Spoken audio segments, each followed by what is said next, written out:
Okay, well, hello everyone, welcome. We'll get the session started here. I'm John DELURY, Senior Fellow at the Asia Society, and I will be moderating the event today. I'm delighted to see such a good crowd for one of the early sessions of Jeju Forum. I recognize many faces in the crowd, so I know it's a distinguished and talkative group, and I promise that we will set aside time for your questions as part of the session. Let me just quickly frame the discussion and let you know the prompts that have been given to the panelists and say a word or two about them, and then we'll get right into it. You know, especially in a forum like this, you hear geopolitics being thrown around, that word being used a lot. This is literally a geopolitical panel in the sense that the prompt is these two terms, Asia-Pacific and Indo-Pacific, that immediately draw our attention to the connections between geography and politics, or international politics. And that is ultimately what we're trying to talk about in this session, is to understand and to hear insights from the panelists about those two regions or those concepts. Asia-Pacific, to me anyway, sort of evokes a happier time. When I hear Asia-Pacific, I feel like it's the 1990s and APEC is going strong and people like globalization. Whereas Indo-Pacific feels more like the 2010s and the elbows are out and we're in the era of strategic rivalry and people do not like globalization. So that's my, that's the vibe that I get from those words. But I've said to the panelists, we don't want to get into semantics and talk in linguistic terms about these two words. We really want to hear their understanding of key trends in terms of regional security, risks, but also opportunities, and to get a sense of how these regions are seen from different capitals. We have an incredible group that can speak very insightfully from perspectives of Beijing, Washington, Canberra, Stockholm, and many other places. And so we'll try to get that sort of wide sampling of perspectives. So let me turn now to our panelists, and they'll each start with opening remarks of somewhere under 10 minutes. You have their biographies, so I'm not going to go through that. I just want to say quickly, again, to underscore how lucky we are to have Dawei, who probably you would all know. He is one of the most influential analysts of U.S. foreign policy. He's someone that Americans need to read to get insight into U.S. foreign policy, and also Sino-U.S. relations, professor at Tsinghua University. Susan Thornton is among many of her distinguished affiliations. You have to start with her former one, having served as Assistant Secretary of State for East Asia and Pacific Affairs. Susan never changed to Indo-Pacific, right? And that was smart because, of course, PACOM changed and now changed back. And so the State Department was ahead of the curve. So we're very lucky to have Susan. In China, you would need to read her insights into Chinese foreign policy and also her understanding of U.S.-China relations. So this is really an incredible pairing to have the two of them. Martin Walker is the Deputy Head of Mission at the Australian Embassy in Seoul. I believe he'll want to confirm he is not speaking on behalf of the Australian government. Is that correct, Martin, that he is speaking in his personal capacity? In the gray zone, yes, but he'll probably be a little more constrained than the rest of us. We're free to really say whatever we want. But he can give us insights into Australian perspectives and debates, including his own, which is obviously especially relevant to the whole idea of Indo-Pacific, which he'll be talking about, no doubt. And last but not least, Dan Smith, who I also think needs to be introduced by one of his former roles, because very recently he completed his 10-year tenure as director of SIPRI.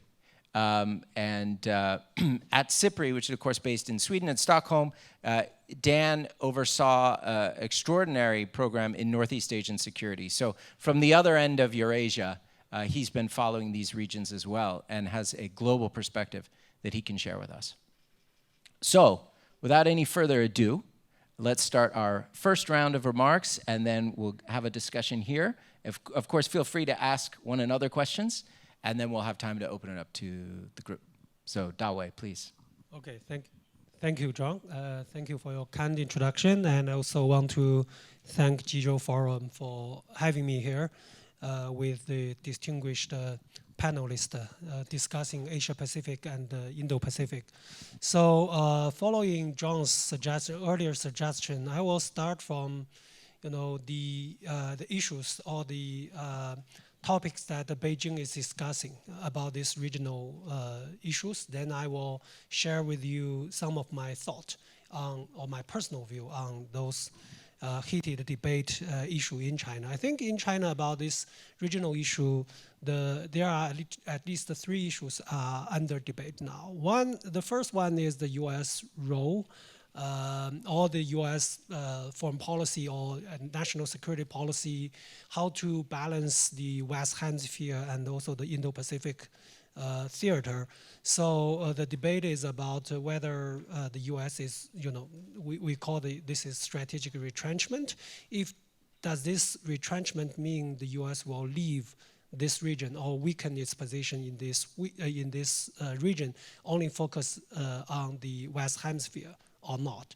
So the mainstream view is the U.S. will continue be here, though talking a lot about the West Hemisphere, but Indo-Pacific or Asia-Pacific is still the major priority. The second one is then the U.S. Relations with its allies in this region, namely South Korea, Japan, the Philippines, Australia, of course then Thailand. So the question is, will the U.S. gradually, like what is happening in Europe, weakening the alliances system, or will continue to commit to this security commitment and also working with the allies? So of course the mainstream is that U.S. will be here working with the allies, South Korea included, Japan, particularly Japan, focusing on Indo-Pacific. So the third one is this detente between China and the U.S., which I think at least we can see that in the May summit between President Xi and President Trump in Beijing. So the question is whether this detente is a short-term thing or it's a more sustainable one. So I will say the mainstream is, mainstream believe that the likelihood of a military conflict or even a war between China and the US is decreased. It's highly unlikely. But majority view is this detente is something just for short term. It could be undermined within months. If not months, it will be more challenging next year. No need to mention after Trump. So situation will come back to the new Cold War style. So these are the topic that is under debate in Beijing, and I also share with you my understanding of the mainstream view in Beijing. But I have to say my personal view is not always consist or align with the mainstream view in Beijing. I think sometimes the mainstream view is just a continuation of the status quo. So you can see on all those three issues, the mainstream view I described basically just a continuity. So I don't believe everything will just go along the trajectory that we have been in and also will continue forever. So on the U.S. strategy or strategic focus priority, I think, of course, in the short run, I do believe the U.S. is still committed to this region. And I do believe that the security establishment is still working on regional security issue. They want to continue to invest. But I have to say there are two levels. One is at the political level. The other is at the this establishment or institutional level. The political level, I think, the trend is going back. It's dragging the U.S. from this region, and at the institutional level, people still, continue to work on it. And if we put it in the framework of 10 to 20 years, let's say, I believe that the US will gradually decrease its presence in this region. But I said this is a long-term thing, it's not a short-term thing. For two reasons. One is the so-called relative decline of the US in the region, not only vis-a-vis China, but also other players becoming stronger. And the US, I think, is experiencing a relative decline, not an absolute declining. At the same time, I think more importantly, I think the support from the public in the United States to the liberal internationalism is declining, and I don't think it will recover in foreseeable future. Before the root cause of this, changes in the U.S. be addressed, I don't know when can it be addressed or whether it can be addressed. So I think the U.S. will gradually step back. Then on the U.S. relations with the regional country, particularly with its allies, I think everybody is watching this, retrenchment of the U.S. and also the, many people believe that the U.S. has, at least this administration is not reliable as in the past. So everybody is watching this, and I think the U.S. is going to ask the allies, of course, to share burden and invest more. And the U.S. is decreasing its, at least for example, on Taiwan issue. I think the Trump administration show a tendency that the U.S. won't, maybe, I'm not so sure, I'm not 100% sure, but he showed his reluctance to get involved in a war in, from 95,000 miles from the U.S. coast. So I think the U.S. commitment and to these allies and partners is being undermined right now. And then the regional countries, I think they are watching this, and different countries have different strategy and different tactics. I think for countries like Japan, want to drag the U.S. here and want to use this opportunity to build up its own capability. So I think then for that reason, partly for that reason, I think the tension between China and Japan will be there for a very long time, and it could be even worse. And it could partly replace the tension between China and the US in this region. And South Korea maybe is caught in between, I don't know. South Korea better than I do. Southeast Asia country, I think most of the Southeast Asian countries will maintain their very close relations with China. Then, well, for China-US, do I still have time? Yeah. Okay. You have 2 minutes. Okay. For China-US, I think, though I think the bilateral relations will continue to be very cool and difficult, but I do think we have a chance to achieve some kind of long-term stability based on this. Of course, on military side, mutual deterrence, and also now on supply chain, economic relations, the two countries deter each other. The last word I want to say is about the Asia-Pacific and the Indo-Pacific. And I agree with John very much.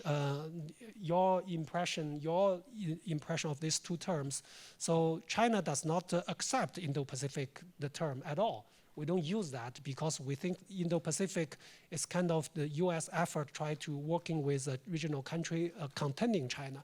When we use the term Indo-Pacific, we have that image in our mind, but Asia-Pacific is a better word for economic prosperity and peace. But Asia-Pacific is a term, like you said, in 1990s, in the era of globalization, I don't think it will come back. But Indo-Pacific is not a good word from our perspective. But the good news is this administration rarely uses this term. And as you said, actually, Indo-PACOM changed their name back to PACOM. So it seems that Indo-Pacific, the term, is also becoming kind of obsolete, I will say, at least with this administration. So then we may have another the third kind of alternative term in the future. I don't have a term here, but it's not a globalized region, integrated region. It's not about the rest versus China. So we may see a regional multipolar structure here. China, US, of course, may be polars here, but I think in this region we have other countries, actors, polars, particularly for the middle power, mid-sized country like Korea, and of course Japan. How will this country align with each other, and will they become kind of middle power or kind of a group to balance between the two countries or two polars? I think this is a question that in my mind, and maybe Korea will play really a key role here, because Korea is a middle power in this region and is balancing the two sides. Okay, I think I should stop here. Thank you very much. Perfect, perfect time, thank you. And Dawei, yes, let's give him a hand. Dawei has also thrown down a challenge. We have to come up, we have the thesis, antithesis. By the time of Dan's intervention, we'll have the synthesis. A new term will come out of this session. So, Susan, on to you. Great. Well, thanks very much, John. It's great to be here with all of you in Jeju. I love this weather outside. It reminds me of my home in Maine. Nice and cool. And it's great, actually, also to see so many young people in the audience. So I hope all of you whose future we are talking about up here will get engaged in this conversation and ask us a lot of hard questions about the things that we're saying up here. You know, I don't have a crystal ball. I don't know what's going to happen in the future, but one thing I think I know for sure is that there's a lot of uncertainty out there right now in the world, and people are feeling pretty anxious because it's very hard to see what's going to happen in the future. It's difficult for me up here to talk about what's going to happen in the long term because I think right now everyone's focused on the current U.S. administration, and I'm going to talk a bit about the U.S. approach to the region, which John has asked me to do, and then maybe toward the end give some thoughts on the proposition that we got from the organizers. So, you know, the Trump administration approach to the region is a bit confusing and contradictory in my view. They are once trying to maintain a kind of primacy for the U.S. in this region, a kind of dominating presence, but at the same time, and Dawei mentioned this, there's a sense of retrenchment and also a sense of kind of extraction. You know, there's this idea that we want to keep the U.S. kind of dominant leadership in the region without having to pay so much for it, and also at the same time try to extract and reorganize things. You know, that, I think for the next 2 years, that approach is probably going to be with us, frustrating as it may be to try to work out what's really going on. But I think, as I said, it's contradictory, so it's really hard to see what gains and losses will be made there. Many people have asked about, you know, what will happen after the U.S. midterm elections in November. And, you know, we shouldn't always be looking at the next, you know, election in every 2 years to try to work out what U.S. foreign policy is going to be. But unfortunately, that's where we've been. And hopefully we'll get over that. I'll talk about that later. But I don't really think the midterm elections in the U.S. are going to change very much about the administration's approach or the U.S. approach to Asia, no matter what the outcome is. And I think most people believe there will be a big change in the makeup of the Congress after the midterm election. But it seems to me that on foreign policy questions regarding Asia, there's not a lot of scope for change. Just because of the midterm election changing. So the real question comes, and this is the one that everyone keeps asking me whenever I go somewhere, you know, what is going to happen after the Trump administration, assuming we get through the next 2 years and everybody's still intact? And And that is a difficult question. I think Dawei sketched out a couple of possibilities. I think for me, the most likely one is this kind of return to sort of Cold War blocs or containment approach to China. I think that is something that we hear and see the Democratic Party and the sort of what used to be the sort of mainstream Republican view on foreign policy, kind of neoconservative trend. See those two coming together in that kind of an approach to the region, a sort of a go back to working with allies to contain the threat perceived to be coming from China, and probably China connected to Russia and North Korea, at least. So that's what I would guess will be a kind of a big push after the Trump administration leaves office. As Dawei said, I would agree that there are these two levels going on at the moment, with the political level in the person of Trump himself, you know, pushing more this idea of retrenchment. The bureaucracy, I would argue, is probably still on this containment push, especially in the security and supply chain area. But the other possibility, which Dawei also alluded to, is this idea of U.S. retrenchment and kind of leaving countries in the region, allies in the region, to build up their own security and take over as kind of a coalition of like balancing security-wise against China. And the U.S. would be less involved in security in this region. I think those are the two possibilities. Now, China is, of course, likely to oppose the first possibility, and that will create a lot of tension in this region. I'm not sure, and I think the big question for that approach in the region is how other countries will respond to a U.S. kind of reassertion of this, similar to what happened in the Biden administration, you know, this rallying of allies to join together and create coalitions to kind of try to challenge and contain China's ability to continue to develop its military prowess, continue to dominate in a way the sort of technological manufacturing. So that's what I see. I do think the U.S. Is searching for a new purpose for its power in the world, a new foreign policy. We had, as was said by John, we had the 90s, the good vibe of globalization. Then we had the 2010s, the less good vibe of, I guess, free and open Indo-Pacific, but was really starting to get very worried and frankly insecure about our own place in the world and worried about China's rise. So I don't know if we will find this new foreign policy or this new purpose for American power, soon.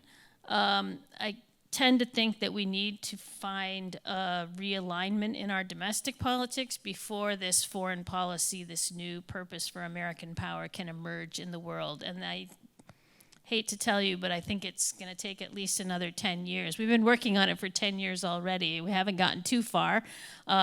We are taking suggestions, any helpful advice, but I think it's probably going to be another 10 years before the U.S. works its way through this domestic turmoil that we're seeing and come up with a kind of concerted consensus around foreign policy. And the real question we should be asking is whether the U.S. and China can avoid conflict in that next 10-year period while the U.S. Kind of works out what its new approach is going to be. And I think this is going to depend to a great extent on China, of course, on what its ambitions are and what its actions are that it takes and how it interacts with other states in the region. It also depends on others in the region. And one thing that has really struck me in this last 10-year period is, how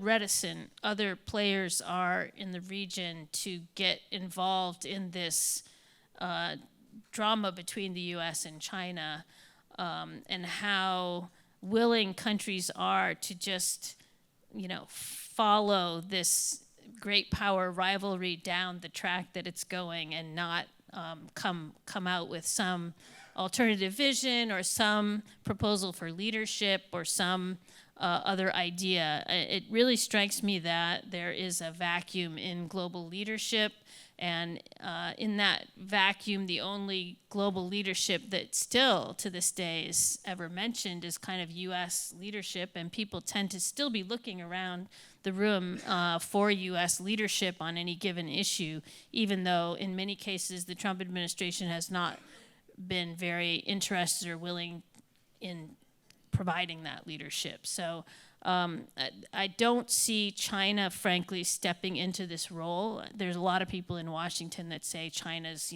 looking to take over global leadership from the United States and, insinuate its system around the world, et cetera. Take over various UN institutions. I have not seen that, and I don't detect in Beijing much interest in that. So we can talk more about that if people don't believe that, but that's what I see.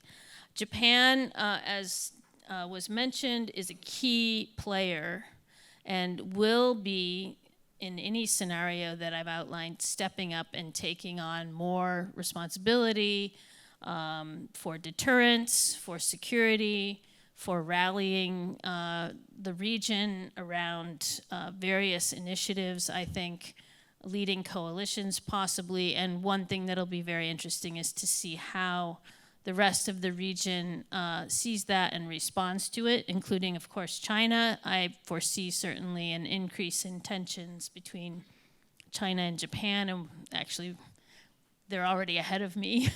We already are seeing that. I guess my assessment, though, is that China has really not been able to capitalize on a lot of the diplomatic opportunities that the U.S. has been leaving on the table for China. I think both the U.S. and China are making pretty major policy mistakes, both domestically and externally in their foreign policies. Now, we could have a good discussion about those, but it's possible that the U.S. may be making even bigger or more mistakes than China, which is not what we hope to see, or at least that I hope to see. I do think fragmentation is going to continue to destabilize the foreign policy environment and the global economy, which is another problem, I think, for all of us. And global economic management at this point in time, in my view, the supply chain problem, the over-securitization of economics and trade is the major issue that needs global management and global leadership. I think this, over-securitization is feeding people who are looking for protectionism in all of our economies, and they've grown to kind of see that this is advantageous, and now it's becoming harder and harder to not only reverse it, but to limit it. The boundary of security has moved almost inexorably to incorporate everything in the trading space. I do think China wants to dominate industrial production, and that is part of this trying to figure out how to impose some economic management on the global economy. And we've been trying to do that for decades, and it hasn't really worked at all as far as negotiating some kind of agreement with China on this. But this is something that the rest of us ought to sit and think very seriously about, how we can have a concerted joint effort to try to tackle that issue. Susan, maybe one more minute? One more point. I have two, my prescriptions. There's more time after, but go ahead. There's going to be a prescription round if you want to save it. Oh, there is? Yes. You want me to save it for that? Okay, Save it. I'll save it. There was already some U.S.-China cooperation because Dawei was a minute short, and you already picked up an extra minute. Let's give a hand to Susan for those insights, and also a very nice segue in there to Martin and Dan when Susan talked about others, because now we get to hear from some others, having heard from sort of a China perspective and U.S. perspective. So Martin, please. Thank you, you, John. Thank you for the invitation to come down to beautiful Jeju and participate in this event. And I really feel, honestly, quite honoured to be on this stage with such esteemed experts, Susan, Dawei, and Dan. Not quite a shrimp among whales, maybe, but certainly feel quite humbled to be on this group on this stage. But look, I did spend, in addition to my role, before I came here to Seoul, I was running the part of the Australian Foreign Ministry that dealt with, Indo-Pacific strategy, kind of regional organizations, institutions, some of the mini-lateral groups that we work with, maritime security, etc. And so I spent a lot of time thinking about the actual topic of this session when I was back in Canberra. But I can tell you that right now, no one in Canberra is sitting around splitting hairs about semantic debates about the definitions of the region and what it should be called. No, we've got much bigger things to worry about in Canberra, I can assure you. However, that said, what I would like to do is to give you a sense of the view from down under about why the Indo-Pacific matters and makes sense to us as a frame of reference for our strategic environment. I mean, look, countries and institutions can describe the region however they choose. The more important question is whether we can agree on the kind of region we actually want to live in and what we need to do to achieve that. I think you often encounter the misconception, and I've heard echoes of this already today, that the Indo-Pacific is somehow synonymous with a particular strategy or political project. In reality, different countries have developed their own approaches, and different groups and institutions like ASEAN and the EU have their own approaches to articulated their own approaches to the region. For Australia, from our perspective, the Indo-Pacific really reflects our geography, but it's just also a description of strategic reality, right? We sit just look at a map, at the intersection of the Indian and the Pacific Oceans. Our trade, energy supplies, security relationships, diplomatic relationships increasingly straddle both of those two oceans.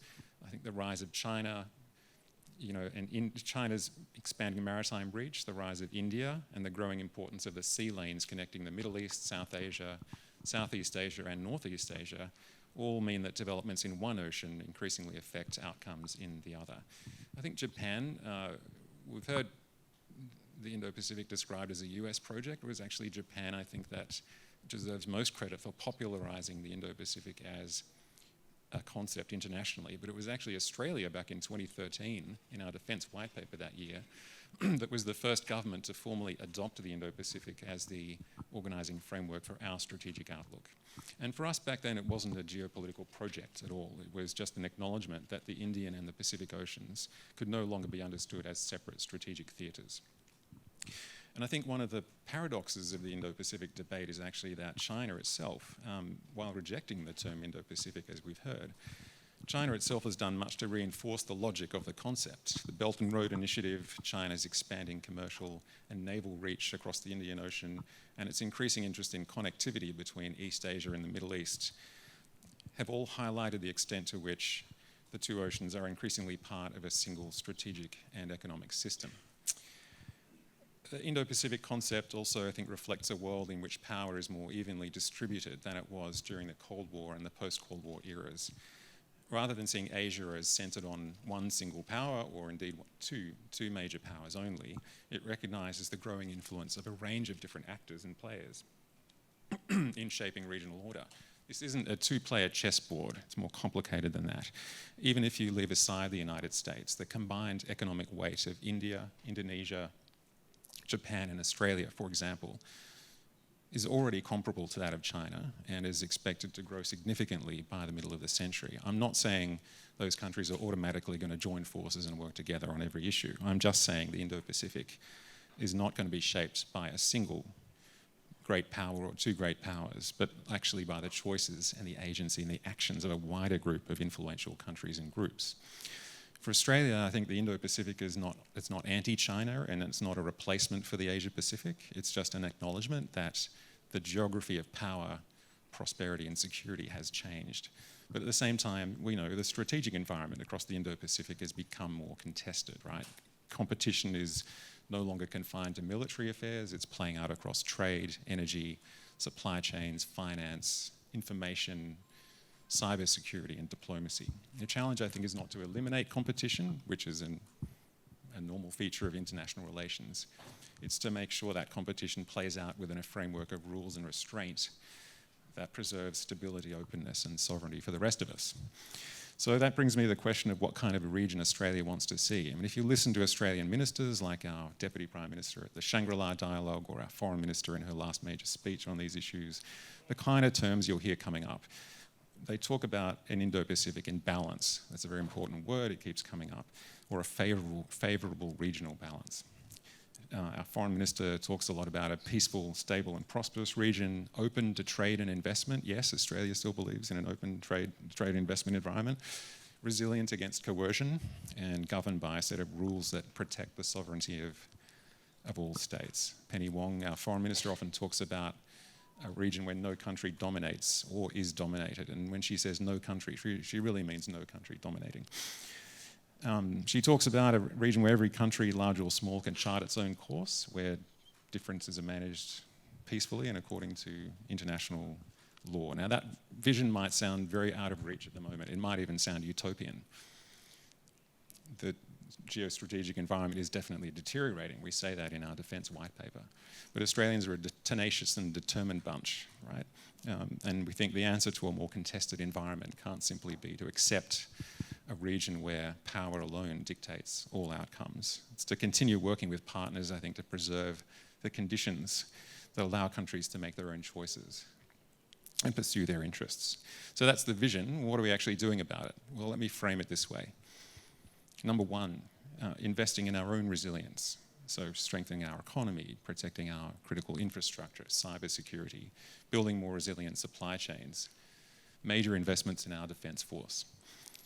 But number two, we're also investing in collective resilience. So working with partners across Southeast Asia, the Pacific and the Indian Ocean, contribute to their economic development, maritime security and connectivity.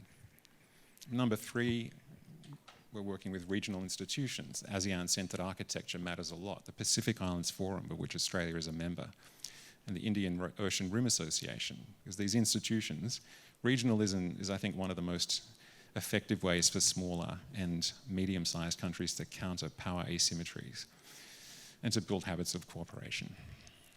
And then fifthly and finally, we're coming back to that concept of regional balance. We're using our diplomatic efforts and our defence capabilities and defence partnerships to help deter aggression and reduce the risk that competition escalates into conflict. A recent survey indicated that Australia's defence and security networks across the region were second only in their extent to those of the United States. So middle powers, to sum it up, I think we're not simply passengers in a river shaped by major powers alone. We may not be able to redesign the entire system, but we can certainly help strengthen the structures that make it more open and stable and resilient. I think, as we all know, as rules, norms, and institutions give way to an international order governed by power, the scope for smaller and medium powers to shape outcomes can really narrow a lot. A world organised according to power naturally favours those countries that have the greatest power. But I think that makes our decisions and actions as middle powers more important, not less important. We can't determine the entire course of the river, but we can help build the channels that influence how it flows. So let me finish with one observation. I think recent events in the Middle East have reinforced some of the points I've been making about connectivity. Some people have suggested that the crisis in Iran and the Strait of Hormuz somehow detracts from the concept or the relevance of the Indo-Pacific, but I would draw the opposite conclusion. The Hormuz crisis has really demonstrated how deeply interconnected our region has become. What happens at one end of the Indo-Pacific has immediate consequences at the other. Disruptions to shipping through Hormuz affected energy markets, supply chains, and economic confidence across Asia. But the same logic applies further east. If freedom of navigation through any of the major Southeast Asian straits, like Malacca, Sunda, or Lombok, were seriously challenged, the consequences would be felt well beyond Southeast Asia. Energy supplies, manufactured goods, food, critical minerals, countless other commodities depend on the uninterrupted flow of trade through these maritime arteries. 80% of Korea's energy imports in normal times flow through the Strait of Malacca. So the Indo-Pacific, I think, is more than a map. It's a recognition that prosperity and security from the Gulf to Northeast Asia are increasingly intertwined and linked through a shared maritime system.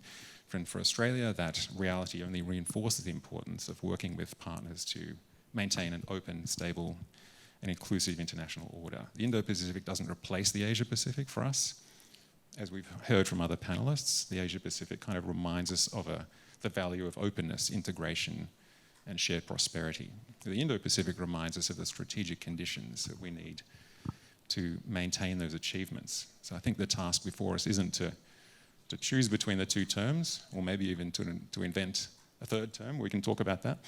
But I think it's to ensure the achievements of the Asia-Pacific era can endure as much as possible in the strategic realities of the Indo-Pacific era. If I can leave you with one suggestion, the ASEAN Outlook on the Indo-Pacific actually talks about the region as the Indo-Asia-Pacific. It's a kind of ugly term, but I throw it out there for your consideration. Back to you. Great. Kick the ball back to you, John. Thank you, Martin. Let's give Martin a round of applause. Especially for proposing the first term. We'll have a vote at the end of the session. So we have one candidate, Indo-Asia-Pacific. So we're zooming now from the far south to the far north to get the view from Stockholm and whatever else you want to share with us. So Dan, please take it away. Thank you, John, and thank you to the organizers for inviting me back to Jeju. It's nice to come from Europe, which is facing record temperatures, to somewhere that's nice and cool and wet. It's unusual. It's also worth me commenting on I think the perils and the pleasure of being the last speaker. The peril is that some of what I was going to say has already been said, and the pleasure is they've inspired a few new thoughts. So we'll see how this goes. But I wanted to start with a comment on the pressure on the bandwidth that we all face. Governments, intergovernmental organizations, analysts, individuals thinking about the world. There is so much going on. And I think the fact that there is so much going on is part of what produces this sense we have among governments, in societies, amongst voters, of kind of thrashing around, looking for a new possibility, a new solution. I mean, symbolically, for me, being British as well as Swedish, the UK is just about to get its 7th Prime Minister in 10 years. And, if you think back to, the not really glory days of Tony Blair, John Major, Margaret Thatcher, how long they were in power. There was a time when a prime minister could lose a general election, hang around and come back and win the next one. And now there's this kind of turning over of the cast, which I think is, as I say, is a reflection of this pile-up of major global issues. We're facing 5 hinge points in world affairs now and across the next decade. There's a geopolitical realignment going on. There is a multifaceted crisis from ecological disruption. El Nino is setting up to be a super El Nino with a stronger effect than the last 2 super El Ninos. That is going to have an enormous impact. And what we're seeing at the moment in Europe and indeed in the US is just a small taste of what is coming and what the new normal will be. Thirdly, we've got the whole technological challenge, the shift to artificial intelligence. And if you think artificial intelligence is fun, then keep your eye on the rear view mirror, because quantum technologies are coming down the road. It's very, very fast. The fourth is a whole set of demographic pressures, which are very different now from what they used to be. Certainly 20 years ago, but maybe even 10 years ago, if you talked about demographic pressure, people thought you were talking about population increase. Right? Now it's not that. It's not even really about population decrease. It's about a population reshaping. How instead of a youth bulge, you get an age bulge. Right? And the fifth one is, in a sense, a symptom of all of this. It's the increasing political polarization and the increasing language of anger and fear that dominates our political discourse. And in that context, then, you look at Northeast Asia, and you see a kind of an intense area from a geostrategic point of view, with a confrontation or with a situation which is reminiscent of the Cold War in Europe. And I kind of think of the demilitarized zone on the Korean Peninsula as being a bit like the zone you had to cross between West and East Berlin, between late 1940s and 1989. The reality there is a military confrontation, but I agree with Dawei, and looking back to the 1970s and 1980s in Europe, I think I saw the same thing. A military confrontation, but with a relatively low risk of hot war. In the knowledge that were one to start, it would be catastrophic beyond imagination. And that, of course, is part of what holds back both sides in a mutual deterrence effect. But it's also, you know, don't rely on that deterrence effect. Something else needs to be done. I'll come to that in a second. And in that context of confrontation, what is making things particularly complicated at the moment, in the geopolitical realignment, is the recalibration of alliances that we're seeing. So previous speakers have commented on the US shifts. And I think that the sort of the disruption that we have seen with especially with this Trump administration, I don't think it's going to continue. But if I can be truly paradoxical, I don't think it's going to end either, right? Because there's a ratchet effect. And that disruption, the effects of that disruption will continue, even if the process of disruption is likely, I mean almost certain, to be much, much slower and less dramatic across the next period. I think US foreign policy was already becoming more transactional in the late Obama years and in the Biden administration as well. I don't think it is simply an aspect or an element of Trump's personality that produces that. So there is a step change going on at the moment, and it's being felt everywhere, I think. That step change, once it has been kind of completed, will be at that level again. We'll be in that zone. We're not coming out of it anytime soon. And at the same time, there's a recalibration here. We're seeing a completely different relationship between DPRK and China, because DPRK has been able to revolutionize its relationship with Russia, which Russia needs because it is fearful, deeply fearful, of the rising power of China. So I don't see that triangular alliance as being nearly as close or as stable as many, many Western commentators and politicians seem to see it. Against those backgrounds, against those elements of a global and a regional background, I would say that the big thing which is missing in Northeast Asia from a security point of view is that there's no regional framework. There is no regional security framework at all. And I think this has been visible for a while, and we've been talking about it in different settings and different forums. One of the models which comes up a lot is a European model. It's the Conference on Security and Cooperation in Europe, which at the end of the Cold War became the Organization for Security and Cooperation in Europe. And the fact that last year was the 50th anniversary of the Helsinki Final Act, which set the conference, the CSCE, going, brought a lot of commentary last year, and I think a lot of it was misguided. So just half a minute on the history of the CSCE, which can be summed up by saying, as this was not intended to be transformative. If you read an article which says, or you hear a speech which says, well, of course, the CSCE was set up in 1975 by the Helsinki Final Act in order to bring an end to the Cold War, you're reading something which is not history. You're reading a teleological view. The CSCE was set up because the Cold War was regarded as permanent. It's a dangerous relationship. Everybody knew that. And you had to figure out how to handle it. And the second thing, which is it's not often said explicitly, but you often read it between the lines of these articles and speeches, is, and how clever the freedom-loving West was to propose this. It wasn't the freedom-loving West that proposed the Conference on Security and Cooperation in Europe. It was the non-freedom-loving USSR which proposed it.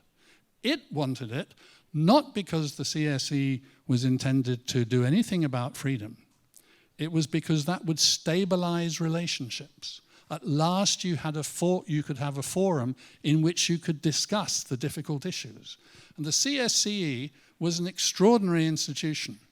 Properly understood, it is a good model because it had no secretariat. The secretariat functions were handled by the governments in rotation when the meetings of the CSCE were held, and because it had a very broad set of principles of peaceful relations that it was there to support, and because it was then a forum in which to discuss.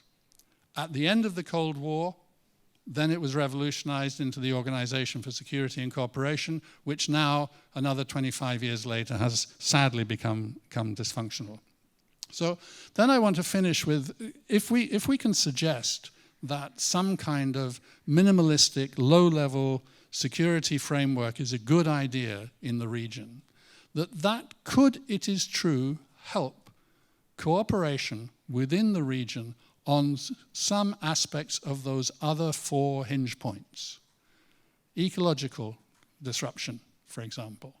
Some of the consequences coming out of that, including pandemic management. Issues of handling technology and of trade. There could be lots of room for cooperative relationships to be developing even alongside of this intense confrontation. Last 20 seconds on the terminology, which I haven't mentioned at all. I think that the perspective reflected in the Asia-Pacific concept and the perspective reflected in the Indo-Pacific context share one thing in common. Neither is on target for what this region needs.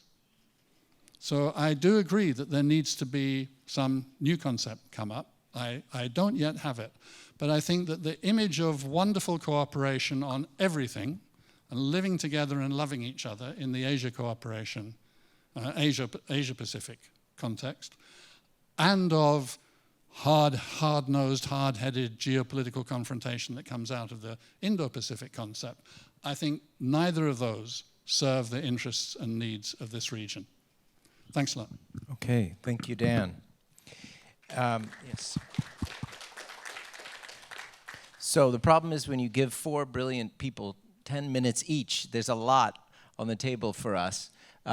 Where I'd like to go next is, actually I'd like to start with you, Susan, since to some extent you were cut off at time, but still you're ready to go with prescriptions. And I think while already a number of you have inserted ideas, constructive ideas, still in the initial remarks, I think the focus was on many of the worrisome trends that you see in the region. So I think it's good for the audience if we can go, each of you, you have 2 to start with, and then if the rest of you can think of 1 or 2 where you would really emphasize something that's ripe for action, for constructive intervention in sort of as concrete a way as possible. So Susan, if you could start. Well, as I indicated, the key is avoiding war for the next 10 years while we sort of work through a lot of the confusion and uncertainty that we're feeling right now. And I mean, the key is management of relations. You're not going to solve any problems, I don't think, but managing them is really important. The U.S. in recent years has been a bit allergic to this. We don't like multilateralism. We don't even like really talking to people, and that's a problem. So I think trying to remedy that is really important. The place that I see where there's the most perspective for this because of events that are changing is the area of technology change, and I think hopefully AI, because it's coming so fast and it's so amorphous in the shape that it's going to take, but we know it's going to be extremely disruptive, that will force the U.S. and its partners, including China, to get together and actually cooperate and talk about something that's going to be a common challenge to all of us. We hoped that would happen with pandemics. We hoped that would happen with climate change. It didn't happen, obviously. So this is the next one coming along where I hope we can we can have that. And then I had one other on Taiwan. No one's mentioned Taiwan yet, but it is the area where we're most likely to have a war in the next 10 years. And I really hope the US and China can find a way to, for 10 years, resolve not to have any major moves on Taiwan that would bring us into conflict while we sort through our domestic problems. To probe that quickly, do you think I mean, at the level of kind of a communique, a formal understanding, I mean, how do you envision doing something like that at a 10-year scale? I don't think there will be a formal understanding, but I think there will be could be just a private understanding that there's no urgency to taking this to another sort of level of action at the moment. That both sides understand that of the other. Yeah, okay. Okay, thank you. Dawei. Yes, for prescriptive side, I will first about the term. I think several colleagues have their version of term. I think maybe, I agree that neither concept maybe is good for today's situation. So I think maybe Asia and the Pacific is a term that we can use. I think President Trump used Asia or Pacific, during his recent visit, and Secretary Haxas used Pacific in Singapore in Shangri-La dialogue. But India is not part of Pacific, but I do think India should be, or South Asia should be included. So, but India is an Asian country. So I think we can have, put an end in it, then we have a new term. The other thing I think we need to do is China-Japan. China-Japan, I think we are in a very bad situation between the two countries. And we cannot afford, not to talk to each other between the two countries. I think the Asia-Pacific APEC meeting later this year in November in Shenzhen could theoretically provide an opportunity for China and Japan to talk to each other. So, but before that, I do think I'm a Chinese, I'm not Japanese, so I think Prime Minister Takaichi made mistake when she made that remark in the parliament. So I think Japanese side really need to clarify their position in a formal way, pave a way for the two countries to talk to each other, to manage the tension between the two sides. I think that's a key for the future Asia and the Pacific. Yeah, if I can, since you brought Japan up, and as Susan, you made comments on it as well. Martin, I know you served in Tokyo. You may want to weigh in. I think we can weave that in here as well. It struck me that in talking about the leadership vacuum as far as the United States, which I think everyone sort of agrees with as a premise, well, I guess a question to follow for you, Dawei, is how much do you think that this sudden real spike and potential for sustained tension between China and Japan is actually related to a kind of more structural thing that as the U.S. retrenches, Japan naturally starts to rise up. And I mean, it even becomes a question of, does Beijing really want that sustained U.S. strategic retrenchment if it means facing a post-pacifist Japan that cannot rely on the United States anymore? I mean, is that part of the debate in Beijing?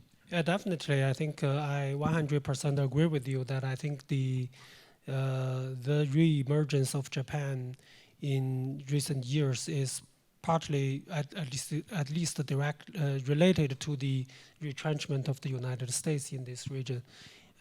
So as I said in my remark, I think retrenchment of the from the U.S. side will continue.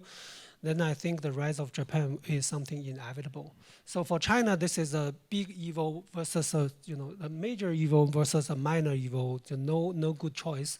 But no matter which one is better, but if it's a reality that the U.S. is going to retrench, from the region gradually, we will see a rising Japan in security side. So then we cannot stop it. We don't like it. Of course, China does not like it, but this is a reality. So then you need to talk to each other. I think for that reason, I think the two sides it's unaffordable for two rising power in the region to not talk to each other. I mean, there's so much emphasis on the U.S. and China not going to war. We maybe need to pay more attention to Japan and China not getting into a conflict. Okay, Martin, thoughts both on the Japan piece and then on your constructive interventions or proposals, solutions, prescriptions.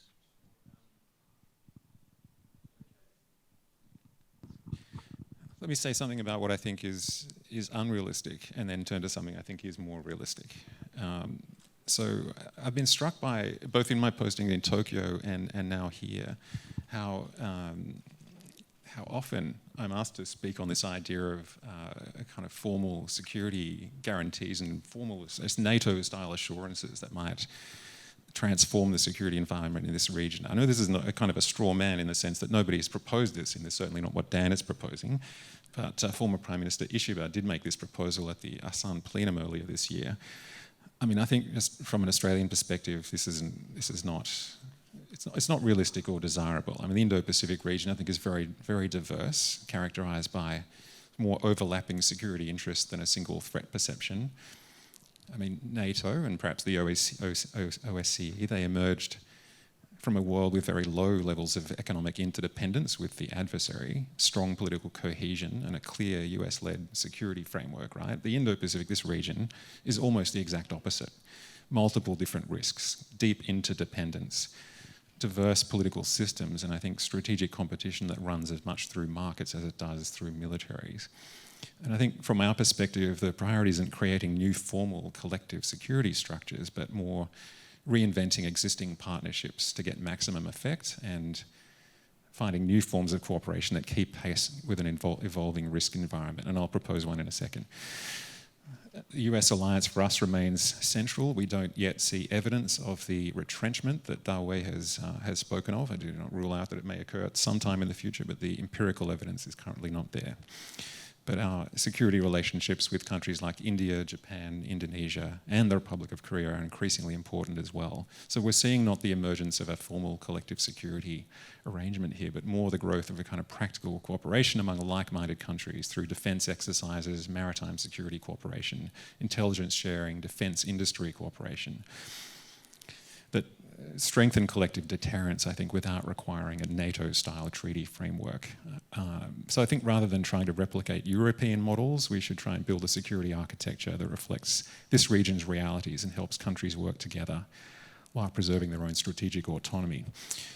I just don't think there's going to be a single organisation in this region that is going to tackle multiple problems simultaneously. Instead, what I think we're going to see, and this is to come to my proposal, is more, and that's not a unique or original one, we've heard many leaders speak about it, but it is more flexible issues-based coalitions that come together to solve problems. And I think what is going to motivate those groupings in the future is less the concept of shared values and more the concept of shared vulnerabilities. Not just values, but more vulnerabilities. So to give you one example, around 99% of Australia's internet traffic flows through just 15 undersea cables. Right? This is an issue at the intersection of technology and maritime security. 15 undersea cables that cannot be moved and that can be severed in the middle of the night by a single anchor. We've seen this occur multiple times in the Baltic region, prompting NATO to establish its Baltic Sentry program. Taiwan reported 5 cable disruption incidents in 2025, building more than, which there were 3 in 2024 and 3 the previous year as well. So, and many of the Pacific islands have only one single internet cable connecting them to the outside world. These are literally the arteries of modern civilization. Now, the solution to these problems, I think, is it's actually within our reach. Technology already exists to monitor the vessels that are causing this problem, and indeed illegal fishing as well. Our maritime agency has suggested that around a third of the fishing that takes place in Pacific and Southeast Asia is illegal or unreported and unregulated. That's a security issue as much as an economic issue. The technology is there: satellite-based monitoring, AI-enabled vessel tracking, blockchain certification systems that make it easier to track maritime activity. I think that, so those aren't aspirational tools, they're already there. I think what's required is the political will to pool our information and our surveillance assets to kind of establish the regional fusion centers that would now enable us to connect the dots before the next cable is cut rather than afterwards. Singapore at the Shangri-La Dialogue showed leadership in launching a new grouping of 17 countries between either Europe and Southeast Asia and Oceania to share information on threats to undersea cables. So I'm going to thank Singapore for their leadership in this area. The Quad is also working in this area. I personally worked on an initiative to assist Southeast Asian countries, beginning with Singapore, to assess the risks to their undersea cable connectivity. There are many other issues like this, but the point is I think we're going to need the right group of countries for the right issue to deal with them. Thank you. Great, thanks. I suppose this is a bit like maybe the speech of the year, the Mark Carney Davos speech, of where he also proposes coalitions based on issues, and it's very interesting to think about vulnerability rather than interests as driving this. So thanks for that, Martin. Yeah. Okay, Dan, what do we do? That's a good question, John. I'm proud of you for asking it so clearly and straightforwardly. I think that the idea of the issues-based coalitions is one that I feel is picking up speed and traction at the moment. There's a name for it as an approach to international affairs, which is multiplexity rather than being multilateral. And what it implies through multiplexity is that the issues-based coalitions are kind of arrangements of convenience and opportunity, because you have this vulnerability, you have this need, you see this possibility for common ground, but on another issue you don't, and that's okay. So it's a being relaxed about the fact that A can work with B in this context, but in that context they're on opposite sides of the argument. And I think that if we could do that, and then reflecting a little bit back on what Susan was saying about the securitization of issues, such as value chains, supply chains, perhaps that would diminish just a bit. So I think that this kind of multiplex approach, which is a cast of mind question, first of all, before it becomes a policy issue, you can work with people with whom you disagree. I think that if you take that approach, then you can find multiple areas. In ecological disruption, it almost goes without saying, none of the issues which arises in ecological disruption can really be solved by any single government acting by itself, even if it's the government of one of the great powers, and even if it's the largest country in the world. All of the problems cross borders, and they also cross time as well. So, for example, scientific cooperation could be enhanced. The capacities are there, it's just a question of the will to do it. And if the vulnerabilities are seen, and it's seen that there's useful knowledge hanging around somewhere else, and we would really like to have access to that and to build on it and develop it, then I think you can get that. The same more generally with technology, perhaps especially focused on the question of value chains and supply chains.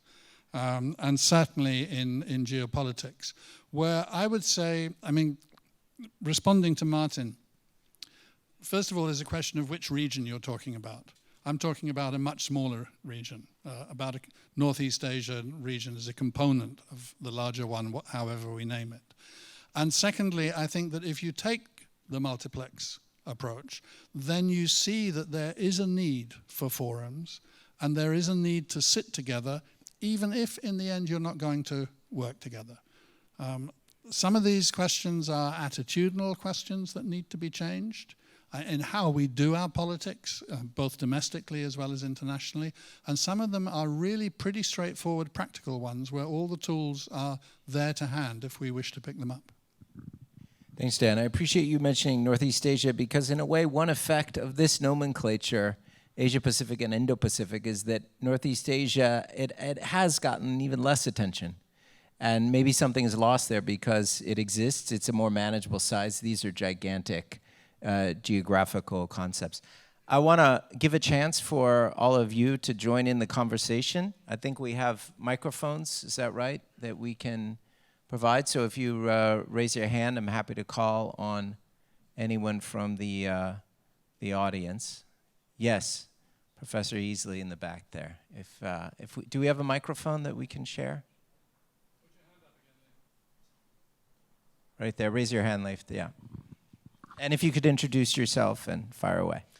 Thank you. Leif Erik Easley, Ewha Williams University. Excellent panel.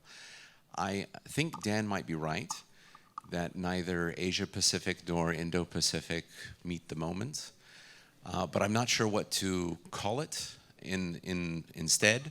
I'm afraid with the current cast of characters, we're not going to come up with a good name. And I don't mean the cast of characters on stage. I mean the cast of characters in office. I don't think it's going to take 10 years to sort in America. I don't think AI is going to give us that much time. But I will say that there's a very good journal by the name of Global Asia. And that may not rename either of these, but it shows how much more this region is becoming connected with Europe, with the Middle East, with Latin America. And so maybe these concepts don't map as well as we want to. But the issue that I'd like to raise or ask this distinguished panel about is what might we be losing if we move away from the Indo-Pacific concept? I'm surprised I haven't heard more about the rules-based order. I think that's an inherent characteristic of the way many strategists were defining the Indo-Pacific.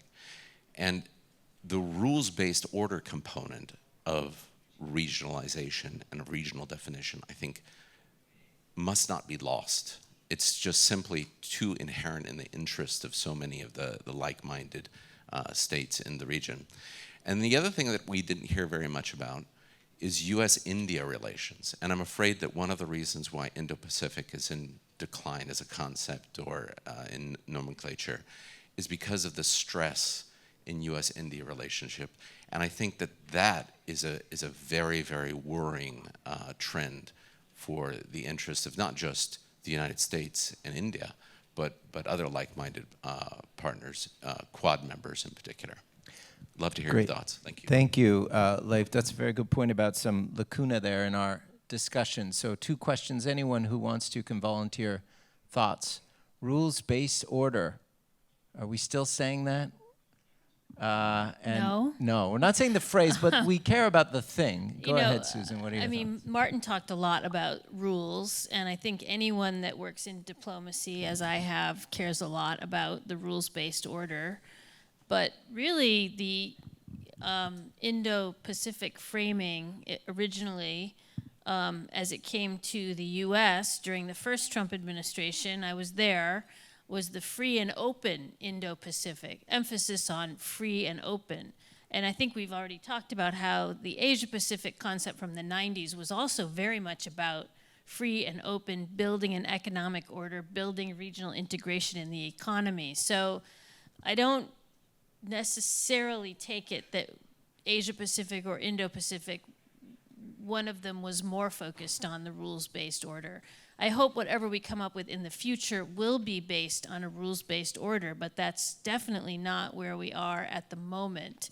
And what my plea has been to middle powers in the region here has been to try to make sure that they do whatever they can to preserve that rules-based order until the major powers see fit in their interest to come back to it, which I think hopefully they will. I don't know if AI is going to make them do it or something else will make them do it, but I think eventually they'll understand that it's in their order. It's in their interest to come back to that order, and I think the CPTPP is doing that. That's one example. There are other examples, but I think certainly in the economic area, it's every country in this region can see it in its interest to maintain that sort of free and open, and the rules around that order that existed.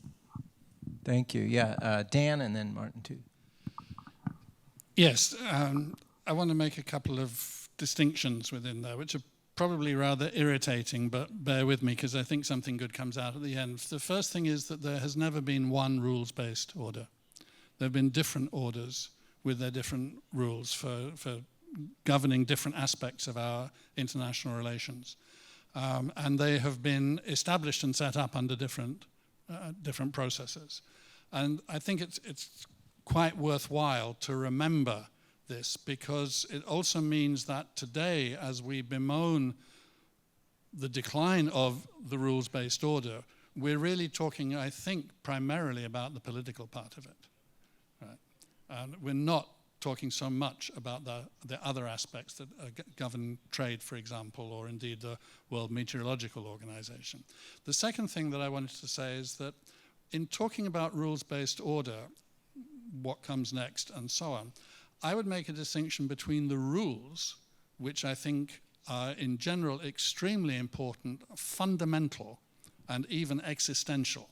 That if we move away from having those rules, we will find ourselves in a very, very different and difficult world. We won't even have a piece of paper to wave to say, but you signed up to this. We won't have the moral basis in the political discussion to unite the middle powers around against whoever's doing something wrong. But the order, now that's a little bit different, because the rules-based order is built up out of a number of different institutions, which are, in the beginning, set up to try to reflect those rules, but then, like any institutions, develop their own path dependencies, develop their own logic, have stuff which is hanging around there which they really shouldn't be doing anymore, have had things added onto them because that was a politically convenient way at the time of doing it, but now it's not being properly funded and nobody's really interested, but nobody knows what to do about it. So it could be that the order could do with a lot of trimming, as long as we stand by the rules. Because we're low on time, yes.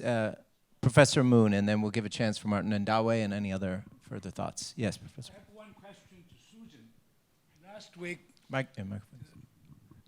your department was changed the title of Indo-Pacific Command into PACOM, returning to old title of Pacific Command. How would you see that phenomenon? Is it going back to Asia-Pacific from Indo-Pacific? Or is it abandonment of Indo-Pacific by the Trump administration 2.0? I'll just be really quick. I think you missed the beginning of my presentation, Professor Moon, when I said that most of what the Trump administration seems to be doing is kind of inherently contradictory. And I think this nostalgia for old names is one of the things that's just hard to put a strategy behind. So I don't want to read too much into it, but there is a nostalgia for old names.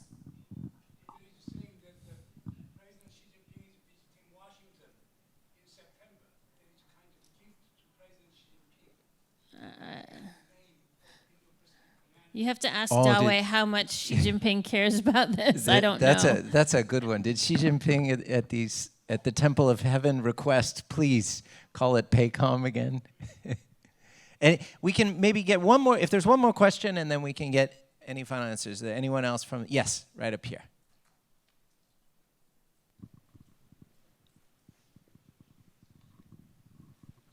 Thank you. My name is Jin Young Song. Currently, I'm working as an intern at the Ministry of Foreign Affairs at the International Security Bureau. And today, you talked about a lot of things, and I'm really appreciating. And the thing I wanted to ask is, Susan, you mentioned about the role of Japan in the next 10 years regarding the cooperation in the Indo-Pacific. Then what do you think is the role of Korea in this sense? Would it be similar to what Japan would do to increase cooperation in the region? Yeah, I very much hope so. I'm counting on Korea. It's a really important power in this region, has a lot to offer, has done a lot with its capacity over the years, and I think is a real leader in the whatever we're calling it, Asia-Pacific, Indo-Pacific, and so I think there's been various names that the Koreans themselves have given to this effort to kind of step up and take responsibility for order in the region. I don't have a particular affinity for any name or particular program by any particular administration in Korea, but I think there is a sense here that Korea has the capability to step up and should do so. And so I definitely think Korea has a big role to play. Okay, I want to give a final chance to Martin and Dawei for concluding thoughts, the questions or other thoughts. Just to respond briefly to a few of the points made won't speak for my American friends, but I understand PACOM's area of operations remains the same as it was before. It still includes the eastern part of the Indian Ocean, so I don't know how to explain the change of nomenclature, but the area of operations remains as it was before. On rules-based order, you won't hear Australian policymakers talk about an order. It sounds kind of it has a connotation that I think we try to actually avoid. But when I watched a lot of the speeches from Southeast Asian leaders at the Shangri-La Dialogue and read my own Deputy Prime Minister's speech, I mean, there was an emphatic emphasis on the demand for a predictable, stable, open international environment based on kind of expectations of behaviour, restraint, and rules. I mean, this is emphatically where kind of the rest of the world is, I think, even if the three major great powers are contesting that system in their own different ways. There's a great quote from the famous economist Milton Friedman in his book. In 1982, he wrote, "Only a crisis, actual or perceived, produces real change. When that crisis occurs, the actions that are taken depend on the ideas that are lying around." He went on to say, "That, I believe, is our basic function, to develop alternatives to existing policies, to keep them alive and available until the politically impossible becomes the politically inevitable." So to pick up on what Susan said, middle powers in smaller countries can be preservers and incubators of good ideas, right? After Australia signed our recent FTA with the EU, 95% plus of Australia's trade is now covered by free trade agreements of various kinds. We continue negotiating agreements and rules among ourselves, even as we hope and expect the great powers will come to realise the need to negotiate limits on their own behaviour before a crisis, right? It was only after the Cuban Missile Crisis that Moscow and Washington realized the need to create crisis communications mechanisms. And I think the rest of the world cannot afford that kind of experiential learning anymore. And that includes when it comes to negotiating limits on and rules around the use of emerging technologies such as artificial intelligence. On Korea, just very briefly, an appeal, I guess, a call to action in response to congratulations on a fantastic career choice, joining the Korean Foreign Ministry. Look, I've been working on Korea now out of Canberra and here in Seoul for good 6 or 8 years now. I think from an Australian perspective, we see Korea as a country that with a real presence and weight and influence to play a major role in contributing to that regional balance that I talked about before. The Korean Peninsula will always be at the centre of Korea's security concerns. I mean, the challenges here on the peninsula are unique and enduring. They're not going away. And Korea's always going to have to put a priority on peace and stability here.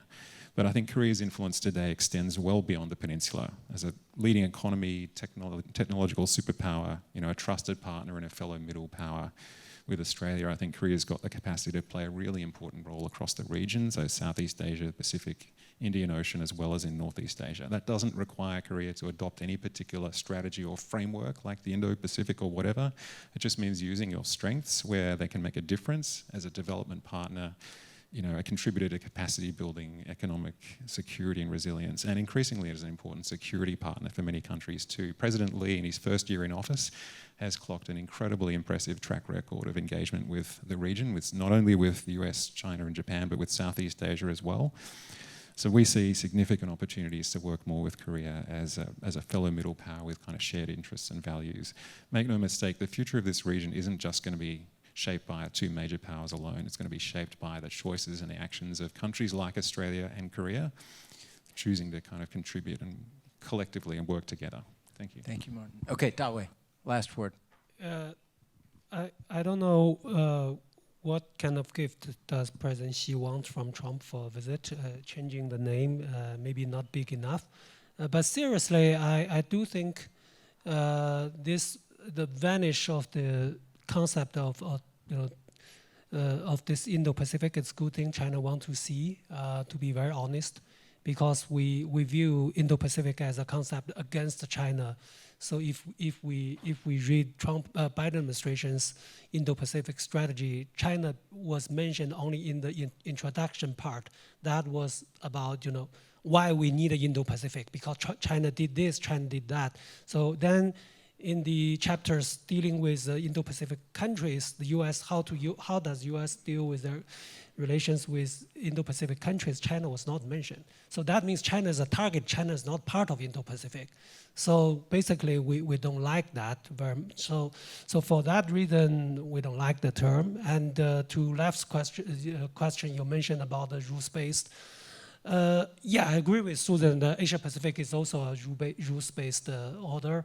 And by naming the Indo-Pacific as open and free, right? Open and free Indo-Pacific, it implies that some countries are opposing this open and free Indo-Pacific, and that's China. So it's just like when we're watching Trump administration, if we believe Trump administration is not predictable, so then China advocate for a predictable Indo-Pacific. It's something like that. So for that reason, I do think changing the term, not using the term so frequently is a good thing. And for Korea, I don't want to repeat what my colleagues already said, but I want to add is, Korea is in a very good position. Korea basically have good relations with all the regional countries. So like if China want to raise Except something... North Korea. Yeah, so North Korea. No, South Korea. Yeah, except for North Korea. Yeah, exactly. But the two Koreas are also trying to maybe can improve the relationship. But I mean, if Japan want to do something, maybe China oppose. If China do something, Japan oppose. I think Korea and ASEAN are in the best position to raise something as a middle power. And Korea definitely is more efficient than ASEAN countries. They have 11 countries. So for that reason, I think Korea is in a very good position and very capable of playing a leading role as a middle power here. Yeah. Great, thank you. Unfortunately, we've come to the end. I'm not sure if we came up with the new term. In my notes, I have Global Asia Indo-Pacific Multiplexity. It just rolls off the... It's catchy, right? So maybe for the post-Trump America, someone will pick that up in the United States. But kidding aside, this was a really wonderful discussion. I want to hope you all join me in thanking the panelists for sharing their insights. Thank you.